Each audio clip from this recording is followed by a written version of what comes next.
warahmatullahi wabarakatuh. Perkenalkan, nama saya Denny Sutiawan dari semester 2 Program Studi Ilmu Komunikasi. Di sini saya akan menjelaskan tentang materi, teori, kegunaan, dan kepuasan. Jadi, teori komunikasi model kegunaan dan kepuasan atau use and gratification theory berfokus pada audiens aktif yang secara sadar memilih media untuk memenuhi kebutuhan spesifik mereka. Teori ini menggeser fokus dari apa yang dilakukan media pada manusia menjadi apa yang dilakukan manusia dengan media berdasarkan motivasi, tujuan, dan kepuasan pribadi.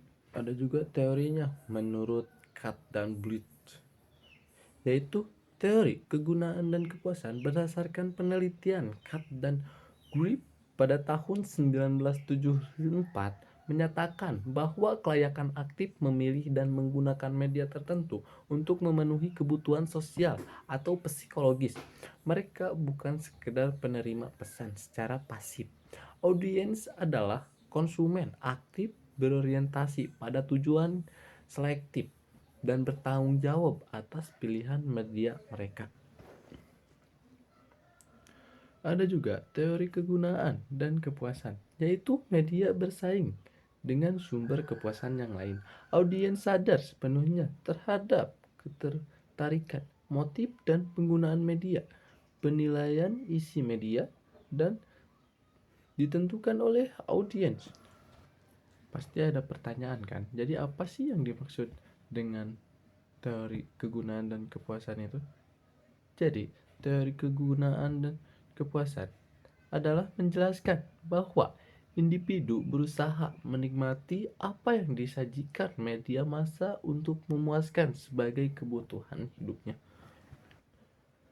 Ada 4 alasan mengapa audiens menggunakan media, yaitu untuk pengalihan atau melarikan diri dari rutinitas masalah sehari-hari. Hubungan personal terjadi ketika orang menggunakan media sebagai pengganti teman. Identitas personal, media sebagai cara untuk memperkuat nilai-nilai individu.